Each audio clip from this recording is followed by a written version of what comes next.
Seems like a little bit of an unlikely story, but I heard it from the Baal HaMaisa, the subject of the story told this to me. He's a very prominent and respected real estate lawyer, a veteran lawyer in New York City for many years.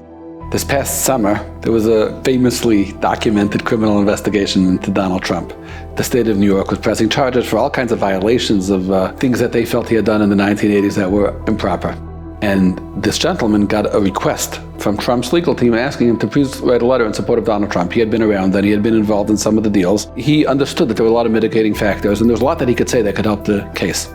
So he was asked to please write a letter in support of Trump. He was very hesitant to do it, not because he didn't think it was right. He did think it was right, but he felt that it was going to hurt him badly because in his circles and in the business circles in which he traveled, most people were not for Trump, they were against Trump, vehemently so. And he said, if I write that letter, then the media is going to pick it up and say, this well-known lawyer wrote a letter for Mr. Trump, it's going to get out, and it's going to cost him not only socially, but it's going to cost him financially as well. That means in terms of business, it's going to be a stain on him to show support for Trump. Furthermore, he said, if Trump loses, they're going to get into power, they're going to make me pay for my support of Trump, but they're going to come after me and they'll do the same things to me. He was very worried about it. So he said, okay, he told the person who requested, I'll write you a letter, but not with my name. It won't be my letterhead, it'll be on letterhead of some kind of legal group he belongs to.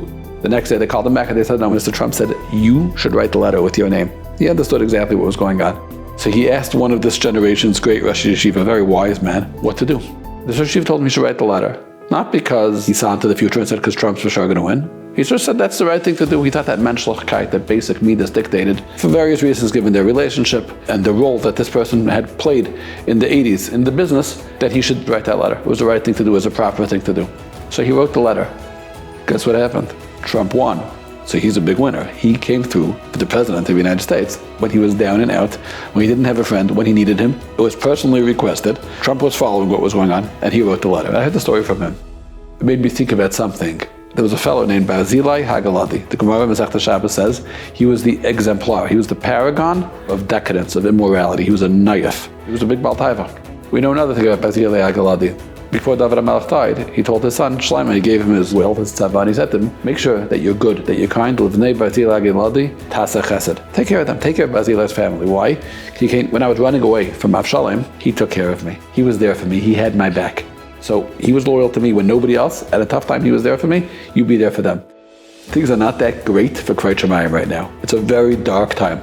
The Rebbe Shalom doesn't have a lot of friends in this world. You look at the streets of this world, there's not a lot of places where you see any reflection of his glory.